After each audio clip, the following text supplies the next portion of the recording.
Ini mejanya kebalik ya? Iya. Apalagi tadi di sana. Hah? Ya gitu. Islah, apa-apa.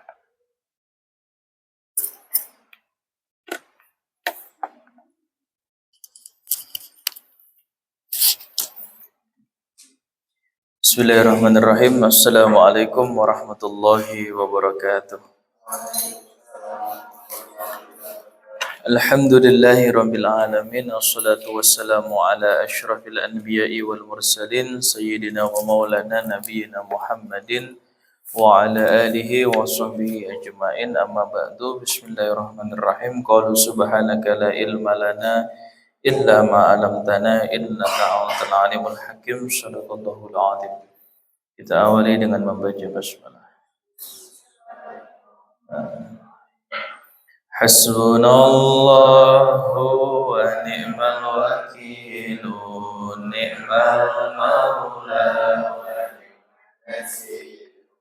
Hasbunallahu wa ni'mal wakil, ni'mal maula wa ni'mal nasir. Rabbana anfa'na bima 'allamtana rabbi علمنا الذي ينفعنا رب فاكهنا وفكه أهلنا وقرابات لنا في ديننا فنفعنا بما علمتنا رب علمنا الذي ينفعنا رب وفك أهلنا وقرابات لنا في ديننا آمين آمين آمين آمين آمين آمين آمين آمين آمين آمين آمين آمين آمين آمين رب العالمين.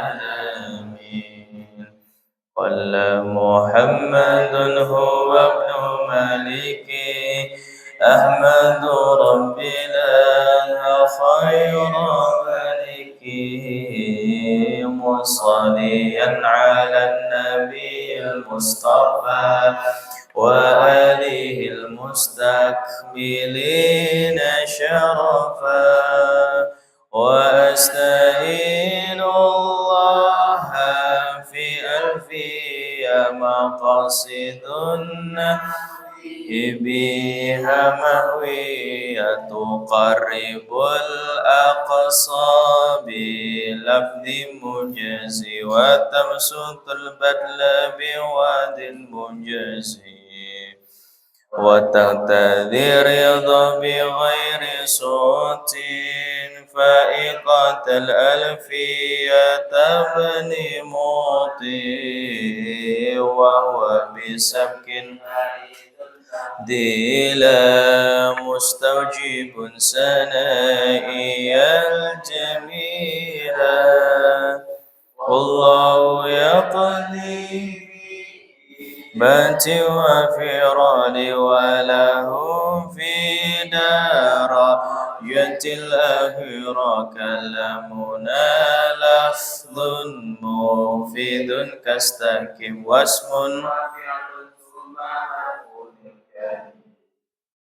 وحده كلمة وقول عام وكلمة بها كلام قد يؤام بالجار والتنوين وندى وآل ومسند للاسم تمييز حصل بنت فعلت وآتا ويفعل ونون أقبل فعل ينجلي سواهما حرف كهل وفي ولم فعل مضارع يلي لم كيشاء وماضي الأفعال بالتأميز والسم بالنون فعل الأمر الأمر فهم والأمر إن لم كل النون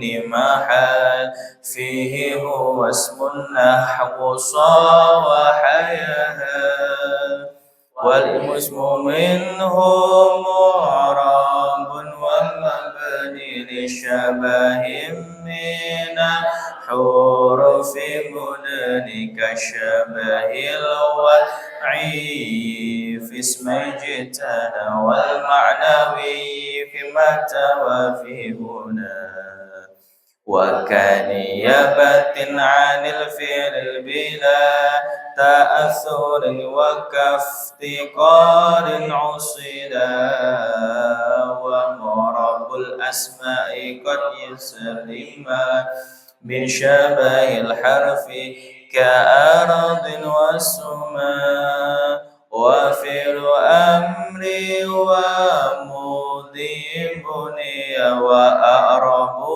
مضارع عن عناري من نون توكيد مبشر ومن نون إنس كير ومنفوتين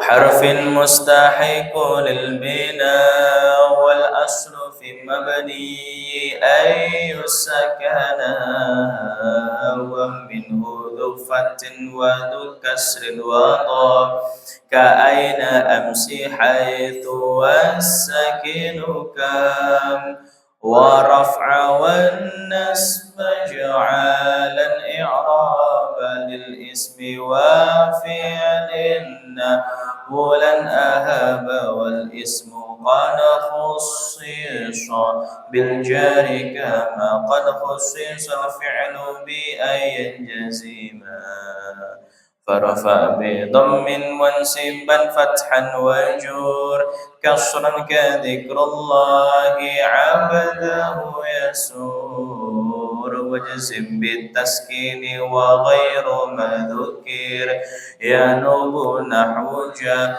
أخو بني نمير وارفع بواو وانسبن بالآلف واجزر بياء إمامي من الأسماء سف من ذاك ذو إن صحبة أبانا والفم حيث ميم منه بانا أب أخ حم كذاك وهانو والنقص في هذا الأخير أحسن وفي أب وتاليه يندر وقصرها من نقصهن أشهر وشرط ذا الإعراب أن يضفنا ليك جاء أخو أبك ذاتنا بالألف رفع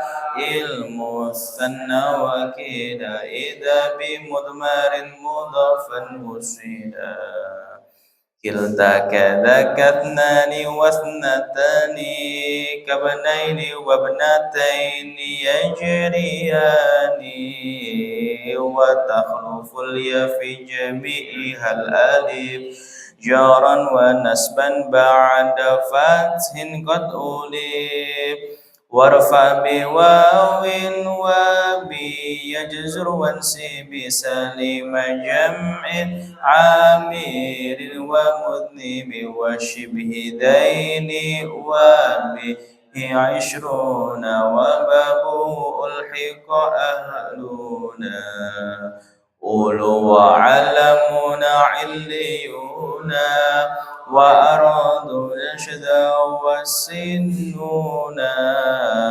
وبابهما مثل حين قد يري ذا الباب وهو عند قوم يضطرد ونون مجموع وما به تحت فتح وقل من بكسره نطى نون مات والملحق بأقص ذاك استعمله فانتبه وما بالتوالي يسار في الجر وفي النسب معا كذا أولة والذي اسما قد جعل كأذورة فيه ذا أيضا قبل وجر بالفتحة ما لا ينصرف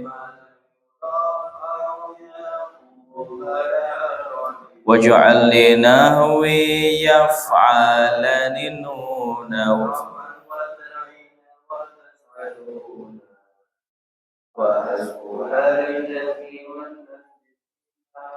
كلم تكن لترومي مسلما وسم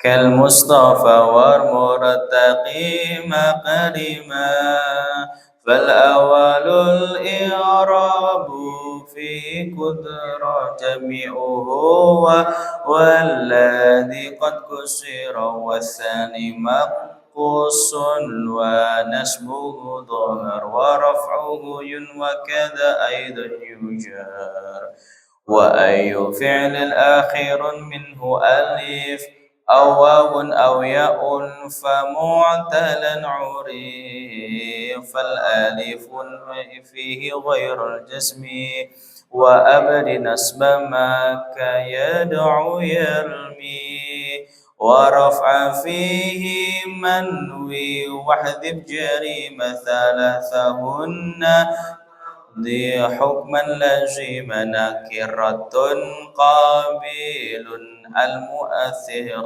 أو واقع منكع ما قد ذكر. Oke, خلاص.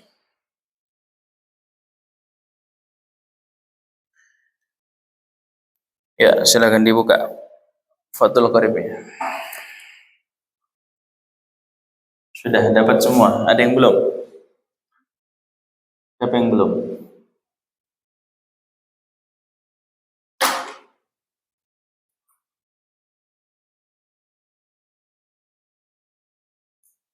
Coba di sini ada nggak kitabnya? Di kolom ada nggak? Ada. Coba ambil di sana tuh yang Fathul Qorib. Siapa yang belum dapat? Nadira belum ya? Coba ambil di situ ada nggak?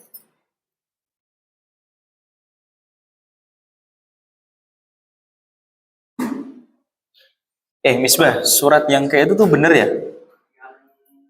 Yang ke Iya, salah ya ternyata ya. Iya. Makanya. Tadi lah iya makanya sudah sampai warek 2. Tadi saya dikasih tahu dari BPH. Saya juga nggak ngeh juga tuh ya, makanya. Kamu nggak ngeh juga? Oh. Hmm. Hmm.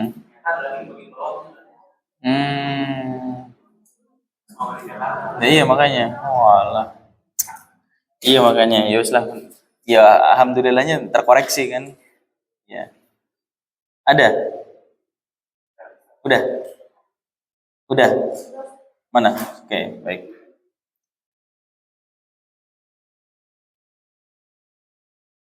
Sudah kalau sudah sampai warek 2 udah aman. Cuman itu jadi salah surat kan terjadinya itu.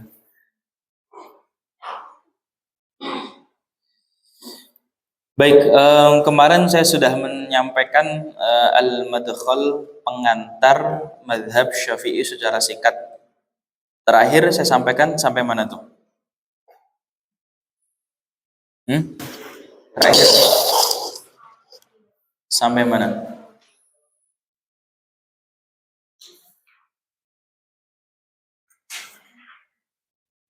Terakhir kemarin sampai mana? Oh, sampai syuruhul minhaj. Sampai situ berarti. Oh iya. Oke, baik. Berarti ada satu hal yang belum saya sampaikan kemarin. Baik, di dalam mazhab Syafi'i kemarin sudah kita pelajari lumayan ringkas itu bahwa dalam perkembangan mazhab Syafi'i itu ada 4 tahap. Yang pertama ada yang disebut dengan dauru at-ta'sis, kemudian daurun nusyu' wal intishar, kemudian daurut tahrir al-awwal dan daurut tahrir as-tsani. Daurah ta'sis itu adalah periode pendirian. Dalam periode pendirian mazhab Syafi'i itu ada beberapa murid-muridnya Imam Syafi'i yang terlibat langsung dalam pendirian mazhab. Pendirian mazhab di sini bukan berarti kayak zaman sekarang ya, deklarasi ormas gitu, bukan. Bukan Imam Syafi'i ngumpul sama muridnya, ya kita sudah mendapatkan SK dari pemerintah, karena itu kita dirikan mazhab Syafi'i. Tidak. Tidak pula seperti pendirian sekolah-sekolah atau madrasah-madrasah, tidak. Yang disebut dengan daurah ta'sis itu mesti adalah Imam Syafi'i dan murid-muridnya itu meletakkan pondasi dasar di dalam madhab Syafi'i. Pondasi dasar itu yang meliputi metode ijtihad yang menjadi ciri khasnya madhab Syafi'i, metode-metode penggalian hukum, dan juga fatwa-fatwa yang menjadi pemikiran khasnya Imam Syafi'i. Nah, kalau kita bicara tentang pemikiran khasnya Imam Syafi'i, jadi di dalam usul fikih itu ada tiga corak tiga corak hukum atau tiga corak ijtihad. Yang pertama disebut dengan ahlul ra'i, yang kedua disebut dengan ahlul hadis, dan yang ketiga adalah yang disebut dengan jam'u bainal ahlil ra'i wa ahlil hadis. Ya.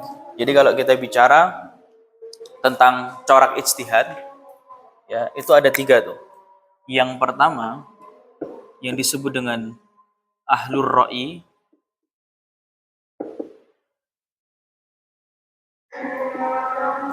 yang kedua adalah ahlul hadis, dan yang ketiga adalah al-jam'u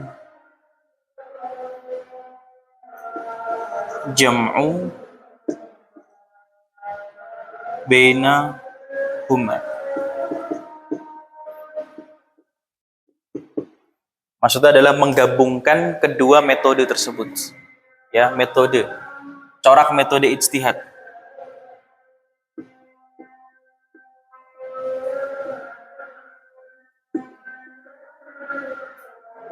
Ya, ahlur ra'i ini maksudnya adalah orang-orang yang, para ulama yang berijtihad mengandalkan pikirannya. Ini dipelopori oleh Abu Hanifah.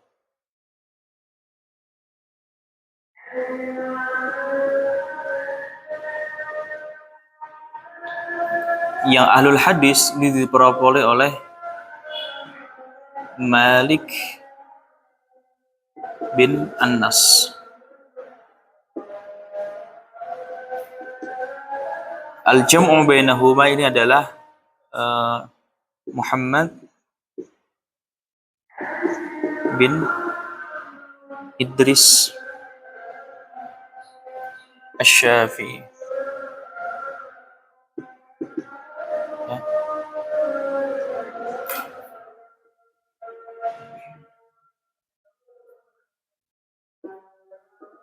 Madhab Hanafi ini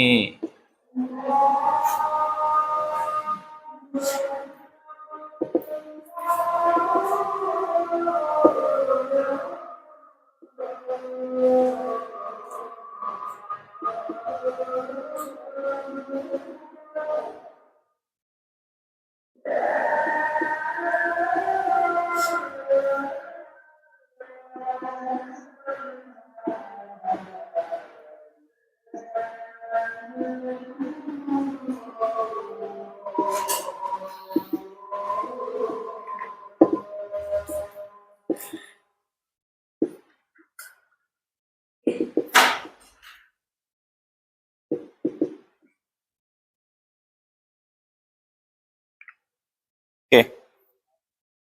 Jadi masing-masing ulama itu punya ciri khas di dalam corak ijtihad. Ijtihad itu apa? Ijtihad itu adalah penggalian hukum Islam. Ya. Jadi singkatnya gitu, ijtihad itu adalah penggalian hukum. Maksudnya penggalian hukum itu adalah ketika ada sebuah hukum yang dia tidak ditemukan di dalam Al-Quran maupun Sunnah, maka cara untuk menetapkan hukum tersebut adalah dengan ijtihad. Ya, perbuatannya namanya ijtihad. Orang yang melakukan ijtihad namanya mujtahid. Ya, jadi orang yang melakukan ijtihad itu namanya mujtahid, kegiatannya namanya ijtihad. Jadi ijtihad itu adalah kalau secara istilah itu atau secara pengertian adalah badlul wus'i fi istinbatil ahkam. Itu penggalian hukum-hukum, ya. Singkatnya begitu. Jadi kalau ada suatu persoalan enggak ditemukan dalam Quran dan juga sunnah, maka para ulama itu melakukan ijtihad. Ya. Ijtihad itu mulai berlaku dari zamannya sahabat. Sahabat tabi'in, tabi'ut tabi'in sampai zaman kita. Kalau di zaman Nabi tidak. Meskipun ada perbedaan pendapat di kalangan ulama usul fikih. Apakah Nabi itu melakukan ijtihad atau tidak? Ya, kalau ijtihad itu tentu bersumber dari pikiran. Ya. Nah, yang menjadi dilema adalah kalau Nabi itu melakukan ijtihad, dan ijtihad itu kan dari pikirannya manusia. Ijtihadul basyariyah, dari pikirannya manusia. Namanya pikirannya manusia ini kan pasti spekulatif, nggak mesti benar mutlak. Nah, sehingga kalau Nabi itu dikatakan melakukan ijtihad, berarti ada beberapa hal yang diputuskan oleh Nabi berdasarkan pikirannya sendiri, sebagai pikirannya manusia. Berarti kalau gitu Nabi berpotensi salah. Apakah begitu? Nanti bagaimana dengan ayat wa may yantiqu 'anil hawa in huwa illa wahyu yuha. Tidak ada yang terucap dari Nabi sallallahu alaihi wasallam melainkan semuanya itu terbimbing oleh wahyu. Jadi itu kan menjadi sebuah ta'arud, menjadi sebuah pertentangan. Satu sisi kalau Nabi dikatakan melakukan ijtihad kan tadi tuh. Ijtihad itu kan sumbernya dari pikiran. Pikirannya manusia, ijtihadul basyariyah. Karena dia bersumber dari pikirannya manusia, pasti kan spekulatif tuh. Gak mungkin dari pikiran manusia jadi kebenaran mutlak itu kan gak mungkin. Nah, kalau Nabi melakukan ijtihad berarti Nabi punya potensi salah kalau gitu. Nah, lalu bagaimana dengan ayat tadi? Tidak ada yang terucap dari Nabi kecuali bimbingan wahyu. Berarti kalau Nabi pernah salah dalam kategori ini ya, maksud dalam tasyri'ul ahkam, dalam persyariatan hukum, berarti kalau gitu wahyu tadi bisa berpotensi salah. Wah, macam-macam lah kayak gitu. Ya, sehingga kemudian persoalan Nabi itu pernah berijtihad atau tidak itu menjadi sesuatu yang dipermasalahkan atau diperdebatkan oleh para ulama-ulama usul. Ya, tapi yang disebut dengan ijtihad tadi itu, yaitu proses penggalian hukum. Maksudnya proses penggalian hukum itu adalah kan Quran dan Sunnah ini kan terbatas ya. Quran itu hanya 30 juz, 114 surat, 6.000 sekian ayat. Kemudian hadis Nabi pun sama, terbatas juga. Lalu seiring berkembangnya zaman, otomatis persoalan-persoalan umat Islam ini kan semakin lama semakin berkembang dan banyak. Ya, kalau merujuk pada Quran dan Sunnah kan lagi-lagi terbatas. Dan Quran Sunnah itu kan selesai ketika Nabi wafat. Nah, lalu bagaimana persoalan-persoalan yang tidak ada di Quran dan Sunnah? Bagaimana cara memutuskannya? Maka cara memutuskannya adalah dengan menggunakan ijtihad tadi. Itu yang disebut dengan ijtihad. Nah, cara berijtihad itu ada setidaknya dua model utama tuh. Satu ahlur ra'yi, yang kedua ahlul hadis. Yaitu kelompok ahlur ra'yi itu adalah kelompok orang-orang yang mengandalkan pikirannya di dalam menggali hukum. Mengandalkan pikirannya itu maksudnya kalau dari 100% mungkin 60-70% itu betul-betul bersumber dari pikirannya. Itu yang disebut dengan ahlur ra'yi. Jadi yang dimainkan itu adalah logikanya. Ya, jadi ahlur ra'yi itu adalah kelompok orang-orang yang menggunakan pikirannya atau logikanya di dalam menggali hukum Islam. Itu ahlur ra'yi, dipimpin oleh Abu Hanifah. Ya. Nah, yang kedua ada yang disebut dengan ahlul hadis. Ahlul hadis itu adalah sekelompok para ulama yang menjadikan riwayat dalam kurung tuh ya hadis sebagai sumber utama di dalam memutuskan hukum. Ya. Jadi kalau yang pertama itu betul-betul menggunakan pikiran dan logikanya, yang kedua menggunakan riwayat. Ya, menggunakan riwayat hadis dalam memutuskan persoalan. Nah, di antara kedua hal itu tentu akan menghasilkan hukum yang berbeda. Nah, tapi yang jadi persoalannya kan gini, kenapa kok harus ada ahlul ra'yi dengan ahlul hadis? Karena gini persoalannya, Abu Hanifah itu tinggal di mana? Abu Hanifah tinggal di Kufah. Kufah. Ya, tinggal di Kufah. Kufah itu Irak. Ya. Irak atau Kufah itu kan jauh dari Madinah. Madinah itu pusatnya hadis. Karena sahabat-sahabat Nabi senior-senior yang mereka ahlul hadis itu kan tinggalnya di Madinah banyak sekali. Nah, Abu Hanifah tinggal di Kufah, Irak, jauh dari Mekah dan juga Madinah. Nah, yang jadi persoalannya adalah zaman dulu tidak mungkin sama seperti zaman sekarang. Ya, Abu Hanifah itu tahun 80 sampai tahun 150. Imam Bukhari itu tahun 194 kalau tidak salah. Jadi Imam Bukhari itu lahirnya jauh setelah Abu Hanifah wafat. Ya, artinya Abu Hanifah ketika menggunakan ra'yu sehingga dia sebut dengan ahlu ra'yi, menggunakan logika atau pikiran dalam memutuskan hukum itu menjadi wajar karena pada saat itu tidak banyak riwayat hadis yang sampai kepada beliau. Nah, sedangkan persoalan-persoalan umat itu udah banyak nih. Gimana cara mutusinnya? Kan gitu. Ya mau nggak mau harus menggunakan logika karena memang keterbatasan dalil hadis.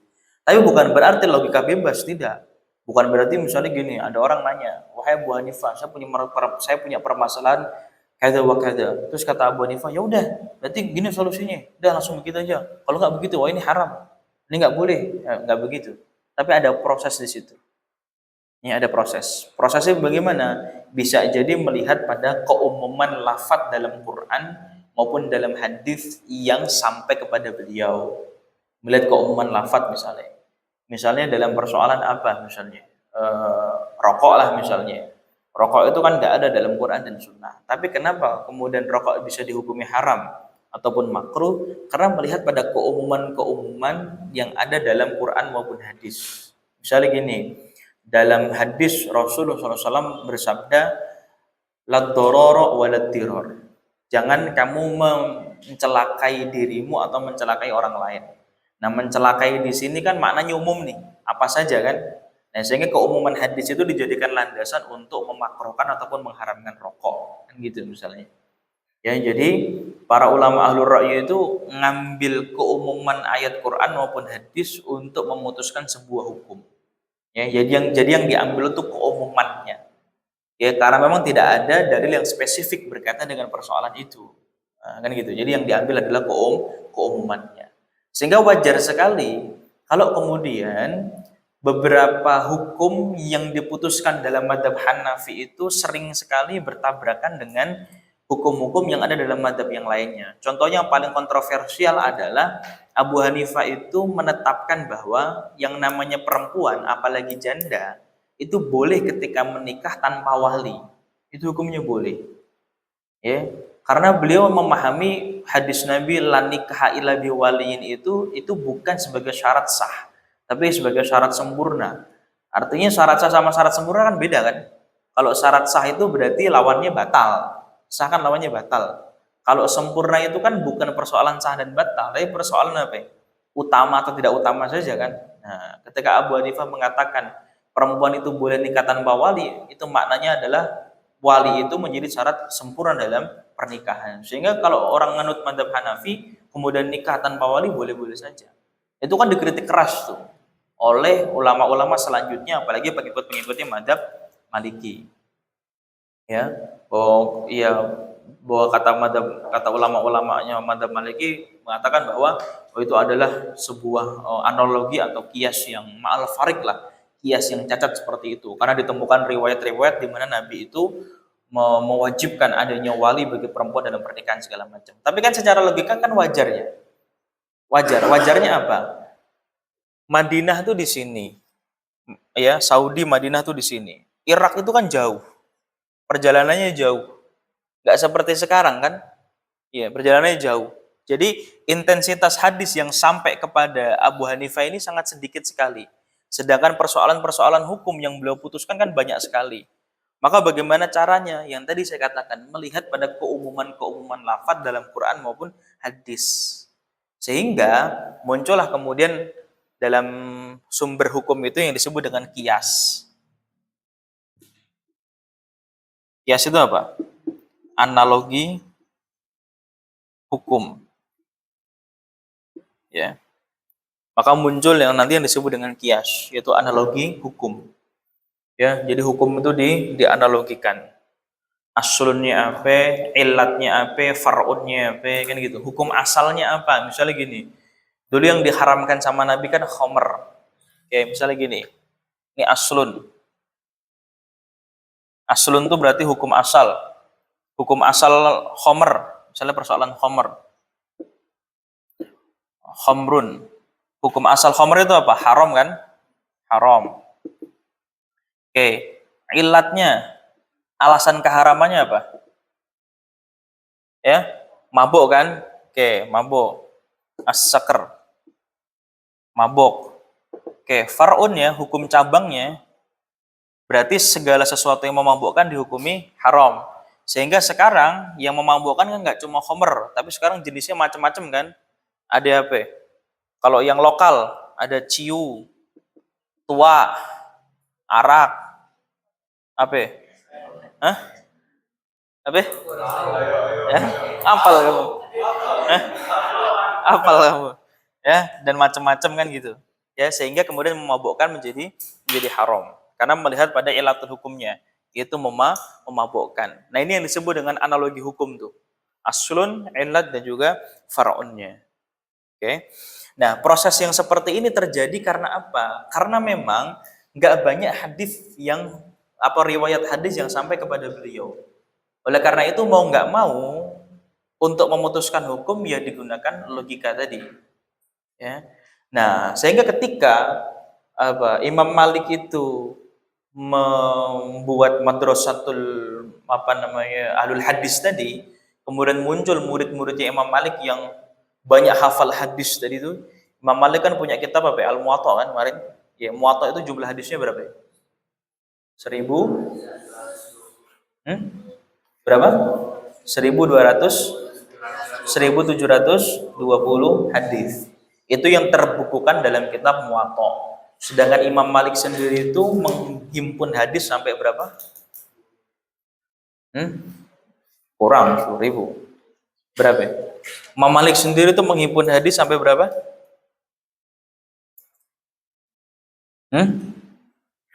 Sampai berapa?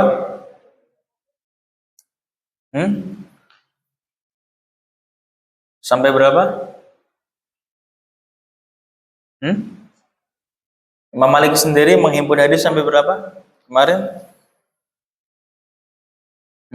Muwatta itu kan 1720. Itu kan setelah dilakukan penseleksian sama beliau kan. Nah, sebelum-sebelumnya beliau itu sampai menghimpun hadis sebanyak apa? Ratusan ribu kan? Ya, ratusan ribu hadis. Artinya apa? Ketika Imam Malik memiliki murid-murid, maka murid-muridnya itu wajar menjadi murid-murid yang banyak hafal hadis. Sama seperti Imam Syafi'i kan. Imam Syafi'i kan muridnya Imam Malik. Maka wajar kalau Imam Syafi'i banyak sekali hafalan hadisnya. Tapi berbeda dengan Abu Hanifah yang hidup di Kufah di Irak jauh dari pusat hadis pada saat itu. Dan Abu Hanifah pada saat itu juga banyak menemukan peristiwa di mana orang-orang tuh banyak memalsukan hadis. Ya, hadis-hadis yang palsu lah. Maudhu itu banyak sekali tuh dulu pada saat itu. Sehingga Abu Hanifah itu meletakkan syarat seleksi hadis yang ketat pada saat itu kan itu. Sehingga beliau nggak menerima semua hadis yang ada. Kalau belum dikoreksi, belum ditashih oleh beliau. Sehingga ya wajar kalau hukum-hukum yang ada dalam mazhab Hanafi tadi itu sangat sedikit sekali corak hadisnya atau riwayat hadisnya dalam membangun hukum tersebut. Itu lebih banyak logika-logika yang dipakai. Itu yang disebut dengan ahlul ra'yi, yaitu kumpulan ulama-ulama yang memutuskan hukum berdasarkan logika atau pikiran. Ya, melihat pada keumuman lafaz dalam Quran maupun hadis. Itu ahlul ra'yi. Yang kedua ada namanya ahlul hadis. Ahlul hadis itu tadi sekumpulan ulama-ulama yang dalam memutuskan hukum itu mereka betul-betul berpijak dominan kepada riwayat hadis. Kalau tadi misalnya 100% ahlul ra'yi itu mungkin 70% menggunakan pikirannya, 30% menggunakan riwayat. Tapi kalau ahlul hadis itu kebalik. 70% menggunakan periwayatan, 30% menggunakan pikirannya. Seminimal mungkin mereka itu meminimalisir menggunakan pikiran. Karena memang sumbernya banyak sekali pada saat itu melimpah. Itu yang disebut dengan ahlul hadis. Nah, kemudian Imam Syafi'i tampil untuk al-jam'u bainahuma, tampil untuk menghimpun dua metode tersebut. Ya, jadi Imam Syafi'i itu muncul untuk menghimpun dua metode tersebut. Metodenya ahlul ra'i dan metodenya ahlul hadis. Dihimpun oleh Imam Syafi'i. Nah, itu seperti itu. Oke. Nah, itu yang disebut dengan corak apa ya? Atau model ijtihad. Ya. Nah, itu. Nah, nanti kalau kita sudah mulai belajar usul fikih, nah nanti kita mulai nih belajar yang begini-begini. Tapi ini saya sampaikan secara singkat saja. Ya. Nanti kalau kita belajar usul fikih, nanti saya sampaikan tuh al-madkhal, pengantar dalam ilmu usul fikih atau pengantar dalam ilmu fikih. Ya, tapi itu nanti. Ya, sabar saja, dilalui prosesnya, kan gitu. Oke. Nah, kembali kepada yang kemarin bahwa kemarin sudah saya sampaikan tuh pengantar dalam mazhab Syafi'i. Yang di antaranya tadi yang pertama adalah dauru at-ta'sis, periode pendirian. Periode pendirian itu maksudnya adalah Imam Syafi'i dengan murid-muridnya ini meletakkan dasar-dasar ijtihad atau dasar-dasar metodologi penggalian hukum yang menjadi ciri khasnya mazhab Syafi'i. Ya, itu dauru at-ta'sis. Itu diantaranya ada beberapa murid-muridnya beliau. Siapa saja? Ada Al-Buwaiti, Ar-Rabi Al-Muradi, kemudian Al-Muzanni. Kemudian yang kedua ada Dauru An-Nusyu' wal Intishar, periode perkembangan dan penyebaran. Ada beberapa ulama-ulama di situ, diantaranya siapa? Ya, Ibnu Surayj, kemudian Al-Qaffal, kemudian Al-Mawardi, Al-Juwaini, Al-Ghazali, Asy-Syirazi, dan yang lain sebagainya. Ya, kemudian Ad-Daur Tahrir Al-Awwal itu ada siapa di situ? Imam Ar-Rafi'i dan Imam An-Nawawi. Wan Daur At-Tahrir Ats-Tsani ada Ar-Ramli dan Ibnu Hajar Al-Haytami. Oke. Nah, di dalam periode perkembangan mazhab Syafi'i itu, perkembangannya itu bukan hanya dari para ulama-ulamanya atau pengikut-pengikutnya, mereka mendirikan madrasah saja, tidak, tetapi juga dari kitab-kitabnya. Nah, di antaranya kemarin sudah kita bahas tuh, ada beberapa kitab-kitab yang ditulis oleh ashab Syafi'i atau Syafi'iyah, ulama-ulama Syafi'iyah, yaitu ulama-ulama pengikut mazhab Syafi'i. Di antaranya secara urutan apa? Yang pertama dari Mukhtasar Muzani. Mukhtasar Muzani, kemudian Nihayatul Matlab fi Dirayatil Mazhab. Mukhtasar Muzani karangan Imam Al-Muzani. Nihayatul Matlab karangan Imam Al-Juwaini. Nihayatul Matlab kemudian menjadi Al-Basid, Al-Wasid dan Al-Wajiz, karangan dari Al-Ghazali. Kemudian Al-Wajiz itu menjadi dua kan, satu Fathul Aziz dan yang kedua adalah Al-Muharrar. Ya, Fathul Aziz dan Muharrar itu ditulis oleh Imam Ar-Rafi'i. Fathul Aziz yang dikarang oleh Imam Ar-Rafi'i itu kemudian menjadi Fathul Aziz. Di bawahnya menjadi Rawdatul Thalibin, dikarang oleh Imam An-Nawawi. Rawdatul Thalibin kemudian menjadi kitab Rawdatul Thalib, dikarang oleh Ibnu Muqri. Rawdatul Thalib kemudian menjadi kitab Asna'al Matalib yang dikarang oleh Syekh Zakaria Al-Ansari. Asna'al Matalib jadi udah. Oke. Kemudian Al-Muharrar karangan Imam Al-Rafi'i kemudian menjadi Muharrar. Habis kitab Muharrar apa?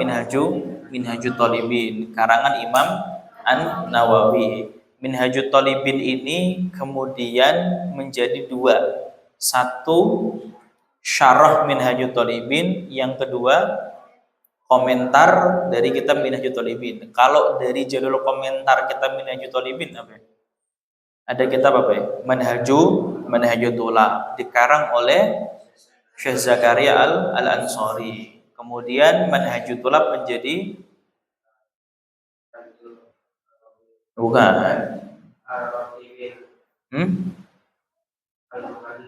Bukan, udah. Sampai situ saja Manhajut Tulab. Oh iya, Manhajut Tulab. Oke. Kemudian kalau dari jalur Syuruhul Minhaj, ya, Syuruhul Minhaj ada apa di antaranya? Pertama, Kanzur Raghibin. Kanzur Raghibin itu dikarang oleh ya Jalaluddin Al-Mahalli. Setelah Kanzur Raghibin ada kitab Nihayatul Muhtaj. Nihayatul Muhtaj dikarang oleh siapa? Imam Ar-Ramli. Kemudian setelah Nihayatul Muhtaj ada kitab apa lagi? Tuhfatul Muhtaj, dikarang oleh Ibnu Hajar Al-Haytami. Kemudian ada kitab apa lagi? Mughnil Muhtaj. Mughnil Muhtaj dikarang oleh Khatib Asy-Syirbini. Tuhfatul Muhtaj kemudian menjadi kitab apa? Tuhfatul Muhtaj, Qurratul Ain bi Muhimmati Din, dikarang oleh Syekh Zainuddin Al-Malibari. Kemudian kitab Qurratul Ain bi Muhimmati Din menjadi kitab Fathul Mu'in, dikarang sama oleh Syekh Zainuddin Al-Malibari. Fathul Mu'in kemudian menjadi kitab I'anatut Thalibin, dikarang oleh Syekh Abi Bakar Asy-Syatta. Itu ya. Nah, itu diantaranya beberapa kitab-kitab yang ditulis oleh para pengikut madhab Syafi'i atau ashab Syafi'i. Itu dari jalurnya Mukhtasar Al-Muzani. Dari jalur-jalur yang lainnya sudah banyak sekali. Tapi diantaranya itu saja tuh, ya, yang kalian hafalin tuh, urutan-urutannya. Baik. Oke, kemudian untuk mempelajari madhab Syafi'i juga sebagai pengantar, yang terakhir ingin saya sampaikan adalah bahwa Imam Ar-Rafi'i ya, pada Daurah Tahrir kan ada dua kan, satu Ar-Rafi'i dan juga Nawawi. Oke. Ar-Rafi'i dan An-Nawawi ini sebagai murajjih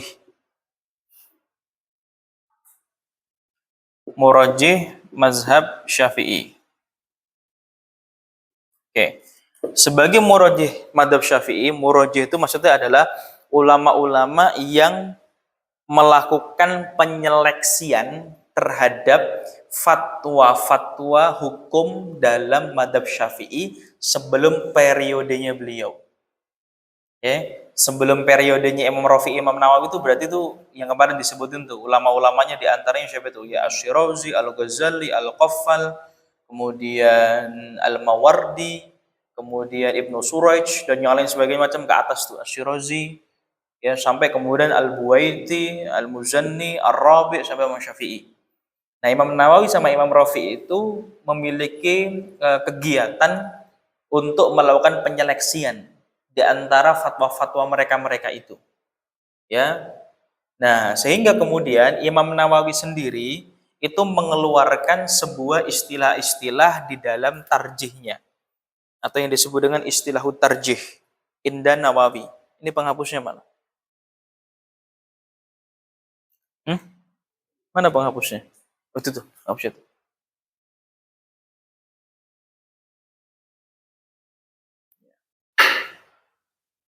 Oke. Jadi Imam Nawawi itu punya beberapa istilah di dalam memahami pendapat-pendapat dalam mazhab Syafi'i. Jadi ada yang disebut dengan istilahut tarjih,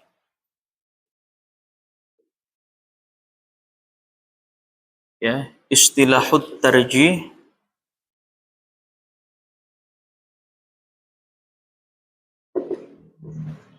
indan Nawawi.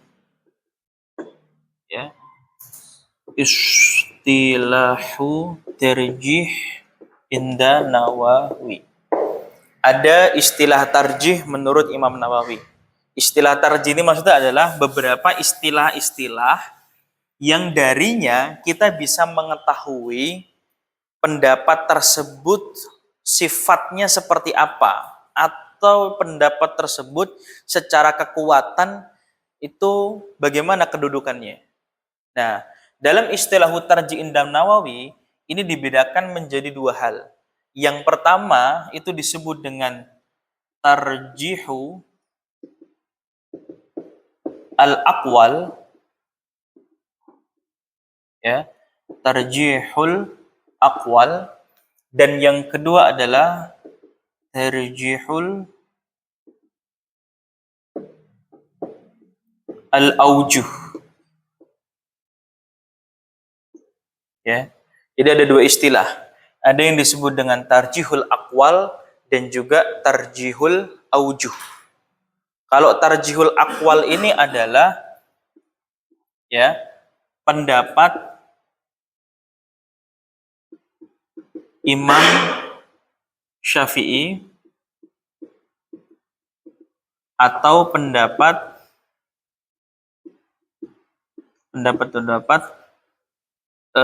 pengikut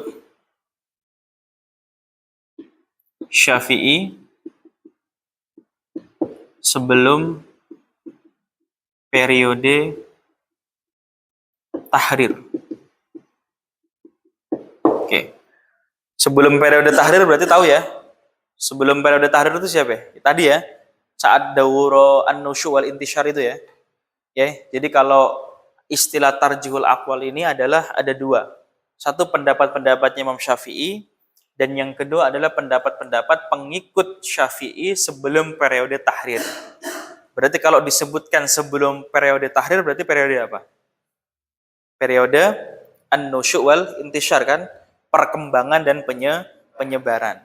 Dalam periode an-nusyu' wal intishar itu kan ada ulama-ulamanya di situ kan? Seperti Al-Qafal, Ibnu Suraid, Al-Mawardi, dan yang lain-lain. Nah, maksudnya adalah pendapat-pendapatnya mereka. Ya, pendapat-pendapatnya mereka. Nah, di dalam istilah tarjihul aqwal ini ada beberapa istilah. Yang pertama adalah istilah al-azhar. Azhar. Yang kedua ada istilah al-azhar, kemudian al-masyhur. Kemudian ada istilah an-nas. Kemudian ada qaul. Qaul ini ada dua, al-jadid, al-qadim, maaf, dan al-jadid. Qadim, jadid. Al-azhar, al-masyhur, an-nasu, qaul qadim, dan qaul jadid. Kalau dalam tarjihul aujuh ini ada istilah al-ashah, as-sahu, kemudian ada istilah as-sahih, kemudian ada istilah al-madhhab. Oke. Nih, ini yang disebut dengan istilah tarjih inda Nawawi. Nah, kalau tarjihul aqwal itu adalah pendapat-pendapatnya Imam Asy-Syafi'i dan pendapat-pendapat pengikutnya beliau sebelum periode tahrir, maka kalau tarjihul aujuh ini adalah pendapat-pendapat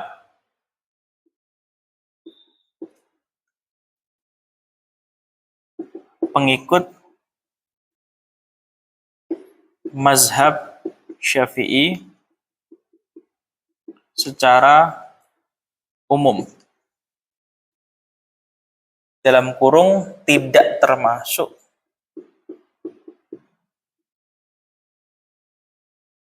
pendapat Imam Syafi'i. Oke. Jadi kalau tarjihul aqwal ada dua ya, satu pendapat Imam Syafi'i dan yang kedua pendapat-pendapat ulama sebelum periode tahrir. Tapi kalau tarjihul aujuh itu pendapat-pendapat pengikut mazhab Syafi'i secara umum, tidak termasuk pendapatnya Imam Syafi'i. Oke. Yang pertama, istilah al-adhhar. Istilah adhhar itu maksudnya apa? Istilah azhar itu adalah maksudnya pendapat yang paling kuat di antara pendapat-pendapatnya Imam Syafi'i. Oke. Jadi kalau dikatakan al-azhar maksudnya adalah pendapat yang paling kuat di antara pendapat-pendapat Imam Syafi'i. Oke. Misalnya gini, Imam Syafi'i dalam suatu persoalan memberikan jawaban hukum atau memberikan fatwa hukum. Nah, tapi dalam persoalan tersebut pendapatnya beliau nggak cuma satu, tapi ada beberapa. Misalnya ada 3 pendapat. Nah, lalu Imam An-Nawawi itu mencoba untuk mentarjih. Mentarjih itu maksudnya apa? Menguatkan salah satu di antara pendapat yang ada. Nah, lalu ketika tarjihnya Imam Nawawi itu diistilahkan dengan kata-kata al-azhar, maka berarti pendapat itu adalah pendapat yang paling kuat atau pendapat terkuat di antara pendapat-pendapat Imam Syafi'i yang ada. Ya, misalnya dalam suatu persoalan Imam Syafi'i mengatakan, ini hukumnya A. Kemudian nanti berubah, ini pendapatnya B atau pendapatnya C. Dalam satu persoalan ada 3 pendapat misalnya. Lalu kemudian Imam Nawawi mentarjih. Di antara 3 pendapat itu mana yang paling kuat? Maka dipilih salah satu. Nah, yang satu ini disebut dengan al-azhar. Pendapat yang paling kuat di antara pendapat-pendapat Imam Syafi'i yang ada. Itu disebut dengan al-adhar. Ya. Jadi secara pengertian adhar itu adalah pendapat yang paling kuat di antara pendapat-pendapat Imam Asy-Syafi'i. Oke, itu disebut dengan adhar. Nanti kalau kita baca kitab-kitab mazhab Syafi'i nanti akan ketemu tuh istilah begitu tuh. Alal azhar, menurut pendapat yang azhar. Maka berarti itu tuh pengertiannya tuh. Oh, kalau kata-kata alal azhar, misalnya nanti kita baca nih kitab Kifatul Akhyar atau kitab-kitab fikih Syafi'i hal yang lain, lalu ketemu tuh kata-kata alal azhar. Berarti secara tidak langsung kita bisa pahami. Berarti pendapat itu adalah pendapat paling kuat di antara pendapat-pendapat Imam Syafi'i yang ada. Ya, jadi pendapatnya paling kuat tuh kalau gitu. Itu kalau istilahnya al-azhar. Lalu yang kemudian kedua ada istilah al-masyhur. Ya, masyhur. Yaitu pendapat paling terkenal. Ya, namanya juga masyhur kan? Ya. Jadi misalnya Imam Syafi'i dalam suatu persoalan mengatakan A hukumnya. Kemudian ashab pengikutnya Imam Syafi'i sebelum daurat tahrir mengatakan B, mengatakan C, mengatakan D dan yang lain sebagainya. Lalu tiba-tiba ketika kita baca kitab Syafi'i ada kata-kata adal masyhur. Menurut pendapat yang masyhur. Berarti apa? Pendapat itu adalah pendapat yang paling terkenal. Maksudnya terkenal apa ya? Banyaklah yang kemudian meriwayatkan pendapat tersebut. Maka disebut dengan pendapat yang masyhur, pendapat yang terkenal. Yaitu kalau kata-kata masyhur. Kemudian yang kedua, yang ketiga ada kata-kata an-nas. An-nas ini adalah maksudnya adalah pendapat yang telah dijelaskan, persoalan yang telah dijelaskan oleh Imam Syafi'i. Syarah bihi Syafi'i, yaitu persoalan yang telah dijelaskan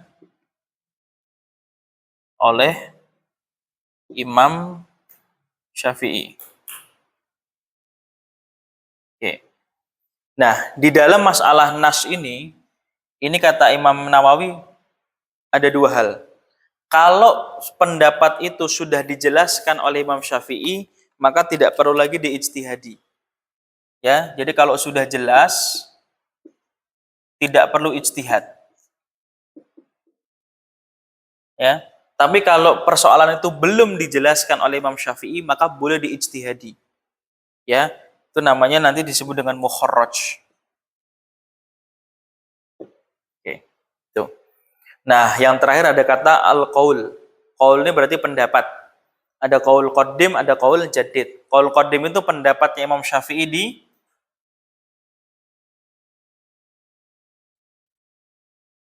di qaul qadim.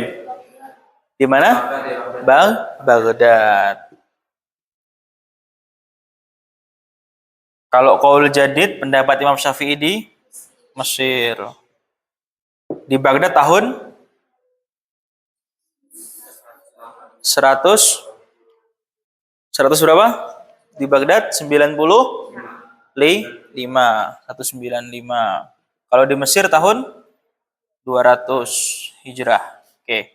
Ada al-qaul qadim, ada qaul jadid. Qaul qadim itu berarti pendapat lama beliau, qaul jadid berarti pendapat baru. Ya. Nah, antara qaul qadim dan qaul jadid ini memang ada perbedaan yang cukup tajam. Ya, di antaranya misalnya gini.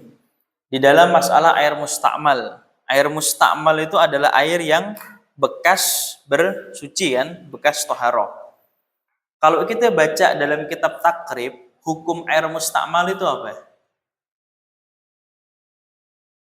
Hukum air mustakmal. Apa hukum air mustakmal? Kalau kita baca dalam kitab takrib. Apa ya? Iya, tohirun ghairu mutahhirin. Suci tapi tidak mensucikan. Nah, dulu ketika Imam Syafi'i di Baghdad, Imam Syafi'i pernah berpendapat dalam qaul qadim bahwa air mustakmal itu hukumnya tohirun mutahhirun, suci dan mensucikan, selama memang airnya tersebut tidak tercampur dengan najis. Nah, pendapat itu sama dengan pendapatnya Imam Malik, karena Imam Malik mengatakan mustakmal itu hukumnya suci dan mensucikan. Nah, lalu kemudian pendapat itu direvisi oleh Imam Syafi'i dalam qaul jadid, menjadi hukumnya tohirun ghairu mutahhirin. Jadi asalnya itu dalam qaul qadim tohirun mutahhirun menjadi tohirun ghairu mutahhirin. Itu. Makanya sekarang kalau kita baca dalam pendapatnya mazhab Syafi'i, hukum air mustakmal ya suci tapi tidak mensucikan. Atau yang kedua berkaitan dengan masalah tayamum. Dulu Imam Syafi'i kalau kita baca dalam takrib, tayamum itu batasan tangannya sampai mana? Siku. Tapi dulu dalam qaul qadim Imam Syafi'i pernah berpendapat bahwa batasan tangan ketika tayamum itu bukan sampai siku-siku, tapi sampai pergelangan tangan saja. Tapi kemudian direvisi oleh beliau dalam qaul jadidnya menjadi sampai siku-siku. Jadi seperti itu. Ya, dalam qaul qadim dan qaul jadid itu ada perbedaan yang cukup tajam di situ. Ada sebagian ulama yang mengatakan qaul qadim itu hanya boleh dipakai dalam 19 masalah saja. Selain itu enggak perlu dipakai. Ya. Hanya dalam 19 masalah saja. Itu disebut dengan qaul qadim dan qaul jadid. Pendapat qadim itu berarti pendapat lama, pendapat beliau di Baghdad tahun 195. Kemudian qaul qadim jadid itu pendapat baru beliau di Mesir tahun 200 Hijrah. Nah, itu tarjihul aqwal. Nanti kalau kita baca kitab Syafi'i, kita akan ketemu tuh istilah-istilah begitu ya. Ingat-ingat tuh. Istilah al-azhar, istilah al-masyhur, istilah nasu alaihi Syafi'i, istilah qaul qadim, istilah qaul jadid, ya. Jadi istilah-istilah itu betul-betul dihafal ini. Jadi ketika kita baca kitab-kitab Syafi'i ya ada kata-kata al-azhar, langsung seketika kita jadi ingat tuh, oh berarti kalau al-azhar berarti ini pendapat paling kuatnya Imam Syafi'i. Di antara pendapat-pendapat yang ada. Oh kalau kata-katanya kama qala fi qauli jadid, sebagaimana dikatakan oleh Imam Syafi'i dalam qaul jadid, berarti secara tidak langsung kita bisa paham, oh berarti ini pendapat beliau ketika di Mesir tahun 200 Hijrah. Nah, kan gitu. Tapi kalau tiba-tiba kata-katanya menurut qaul qadim Imam Syafi'i, oh berarti secara tidak langsung kita bisa paham pendapat ini adalah pendapat Imam Syafi'i ketika beliau berada di Baghdad tahun 195 kan itu. Nah, istilah-istilah itu nanti muncul loh ketika kita membaca kitab-kitab Syafi'iyah. Ya. Oke, itu tarjihul aqwal. Nah, yang kedua, ada yang disebut dengan tarjihul awjuh. Ya, yaitu pendapat-pendapat pengikut mazhab Syafi'i secara umum, tidak termasuk pendapatnya Imam Asy-Syafi'i. Itu ada 3 istilah tuh, ada istilah al-ashah, as-sahih dan al-madhhab. Istilah al-ashah itu maksudnya adalah qawiyul khilaf. Ya, pendapat yang di dalamnya terdapat khilaf yang sangat kuat. Khilaf tahu ya? Perbedaan pendapat. Jadi kalau ada kata-kata alal as-soh, menurut pendapat yang as-soh, berarti pendapat tersebut di dalamnya itu ada khilaf, ada perbedaan pendapat yang sangat kuat, yang sangat tajam sekali di antara para ulama-ulama pengikut mazhab Syafi'i. Ya, misalnya ada 10 ulama mazhab Syafi'i ini, ada 10 orang. Nah, kemudian di antara 10-10-nya ini mungkin bisa jadi masing-masing punya pendapat yang beda-beda. Berarti kan perbedaan pendapatnya tajam kan, karena masing-masing punya pendapat yang berbeda. Ya, tapi kalau misalnya di antara 10 orang, 8 orang itu pendapatnya A, 2 orang pendapatnya B. Berarti khilafnya kenceng apa enggak? Ya enggak, cuma 2 orang doang kan gitu. Ya, perbedaannya cuma 2 orang doang, berarti kan nggak kenceng. Tapi kalau yang berbeda 10-10-nya kan kenceng tuh. Ya kan? Iya. Jadi kalau dikatakan alal asoh, menurut pendapat yang asoh, berarti pendapat tersebut di dalamnya terdapat khilaf. Terdapat perselisihan yang sangat kuat, yang sangat tajam di dalamnya. Yaitu kalau kata-kata asoh. Tapi perselisihan itu bukan dalam dirinya Imam Syafi'i ya, tapi dalam pengikut-pengikut mazhab Syafi'i secara umum. Ya, itu kalau kata-kata alal as-soh. Nah, yang kedua, as-sohih. As-sohih ini kebalikannya, yaitu pendapat yang di dalamnya terdapat khilaf yang lemah. Ya. Kalau alal as-soh, menurut pendapat as-soh itu berarti pendapat di dalamnya itu khilafnya kuat, tapi kalau as-sohih berarti khilafnya lemah di dalamnya. Ya, jadi kalau nanti kita baca kitab Syafi'iyah, kemudian ada kata-kata tuh ala sohih, menurut pendapat yang sohih, itu bukan dimaknai menurut pendapat yang benar, enggak. Sohih di situ maknanya bukan benar, tapi sohih di situ maknanya adalah itu pendapat yang di dalamnya terdapat khilaf, tapi khilafnya itu lemah sekali, tidak terlalu kencang khilafnya. Oke. Nah, yang terakhir adalah istilah al-mazhab. Istilah mazhab ini adalah pendapat yang masih diragukan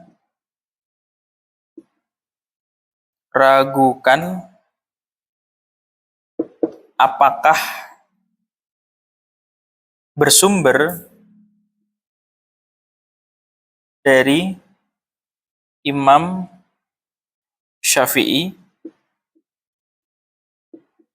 atau pengikutnya.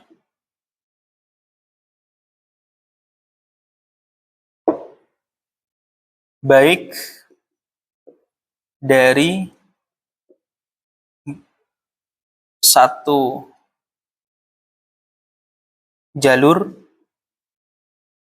riwayat atau dari beberapa jalur riwayat. Oke, itu istilah madhab. Ya, jadi istilah madhab itu maksudnya adalah pendapat yang masih diragukan. Apakah bersumber langsung dari Imam Syafi'i atau bersumber dari pengikutnya. Baik dari satu jalur riwayat atau dari beberapa jalur riwayat. Itu kalau pendapat madhab, dikatakan madhab. Ya, jadi itu adalah istilahut tarjih inda an-Nawawi. Jadi Imam Nawawi itu punya beberapa istilah-istilah tarjih. Ya, yang pertama disebut dengan tarjihul aqwal dan yang kedua adalah tarjihul aujuh. Tarjihul aqwal itu maksudnya adalah apa ya? Pendapat dari Imam Syafi'i langsung atau pengikut-pengikut Imam Syafi'i sebelum periode tahrir. Dalam tarjihul aqwal itu ada beberapa istilah. Pertama istilah al-azhar, yang kedua istilah al-masyhur, yang ketiga an-nasu, yang keempat qaul, qaul qaddim dan qaul jaddid. Kalau tarjihul aujuh adalah pendapat-pendapat pengikut mazhab Syafi'i secara umum, tidak termasuk pendapat Imam Asy-Syafi'i. Dalam tarjihul aujuh ada beberapa istilah, di antaranya apa? Yang pertama al-as-sah, yang kedua adalah as-sahih, dan yang ketiga adalah al-madhhab. Ya. Nah, istilah-istilah itu penting untuk mengidentifikasi setiap pendapat yang kita temukan dalam kitab-kitab Syafi'iyah. Kalau dikatakan alal masyhur berarti pengertiannya seperti tadi. Kalau dikatakan ala sahih berarti pengertiannya secara tadi. Ya, itu penting tuh. Ya. Nah, persoalan begini kadang-kadang suka lupa tuh dijelasin ketika belajar mazhab Syafi'i. Sehingga ketika kita membaca kitab Syafi'i kadang-kadang bingung nih, ini maksudnya alal asah apa? Ala sahih apa nih? Alal azhar apa nih? Kan gitu. Karena sebelumnya tidak dijelaskan. Ya, oleh karena itu sebelum kita ngaji Fathul Qorib, kan dari kemarin saya sampaikan dulu tuh madkhalnya, pengantar-pengantarnya, supaya nanti kita nggak kaget dengan istilah-istilah yang ada seperti itu. Oke, sampai sini ada pertanyaan? Ya, apa tuh? Mm-mm. Mm-mm. Mm-mm.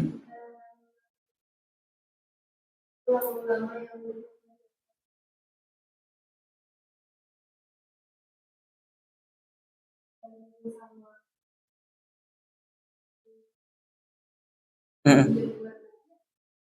Iya. Jadi yang disebut dengan tarjihul aujuh itu maksudnya pendapat-pendapat pengikut mazhab Syafi'i secara umum itu maksudnya pendapat sebelum daurut tahrir yang pertama. Oke, sebelum daurut tahrir yang pertama itu kan eh, ada siapa itu surat Al-Qafal, As-Siraji dan macam-macam. Nah, kalau yang aujuh ini berarti setelahnya beliau-beliau itu.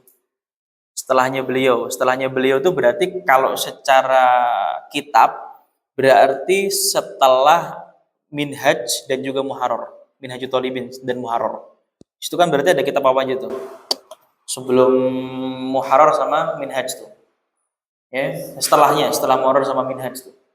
Kan ada banyak sekali tuh. Ada kitabnya Al-Mahalli, Asy-Syirbini, Al-Haytami, kemudian Ar-Romli, kan gitu. Syekh Zakaria Al-Ansori, Ibnu Muqri dan yang lain sebagainya. Nah, maksudnya mereka-mereka itu. Ya, maksudnya adalah mereka-mereka itu. Jadi kalau yang tarjihul aqwal itu sebelum daurut tahrir yang pertama, kalau yang aujuh ini setelah daurut tahrir yang pertama. Ya, kalau yang al aqwal itu sebelum itu berarti tadi tuh dari mulai Imam Syafi'i, Al-Buwaiti, Ar-Rabi, kemudian Al-Muzanni, Ibnu Suraij, Al-Qaffal, Al-Mawardi, Al-Juwaini, Asy-Syirazi, Al-Ghazali, itu di antara mereka-mereka itu. Tapi kalau di sini tarjihul aujuh itu secara umum itu maksudnya adalah setelah tahrir yang pertama. Berarti tadi tuh setelah kalau secara kitab itu urutannya secara Minhajut Thalibin dan juga Muharrar tadi tuh. Ya ada Syekh Zakaria Al-Ansori, Ibnu Muqri, kemudian apa lagi tuh Asy-Syarbini, kemudian Al-Haytami, Ibnu Hajar Ar-Romli dan yang lain sebagainya. Maksudnya seperti itu. Ya. Jadi yang tadi sebelum tahrir yang pertama, ini setelah tahrir yang pertama. Oke, itu perbedaan antara tarjihul aqwal dengan tarjihul aujuh. Oke, ada lagi pertanyaan? Ya. Ada lagi?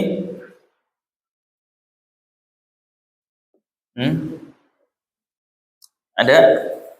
Masa nggak ada yang tanyain dari sekian banyak? Hah? Iya. Jangan kayak ini siswa Indonesia. Ya. Siswa dan mahasiswa Indonesia kan gitu. Kalau disuruh nanya, diam tuh. Gak ada yang mau nanya tuh. As-su'alu nisful ilm. Pertanyaan itu setengah daripada pertanyaan. Setengah daripada ilmu. Ya, jadi semakin banyak bertanya, semakin banyak ilmu yang diperoleh. Ya, as-su'alu nisful ilm. Pertanyaan itu setengah daripada ilmu. Ada? Kalau nggak ada ya udah. Cukup ya? Ya udah. Kalau cukup berarti belum masuk juga hari ini tuh betul qaribnya tuh. Ya, tapi nggak apa-apa. Ya supaya mapan dulu lah pengantarnya kan gitu. Supaya nanti kita mempelajari kitab ini juga nyaman. Oh, berarti ini istilahnya begini, ntar ini begini, ntar begini dan lain sebagainya. Oke, saya kira cukup. Insyaallah besok Rabu ya kita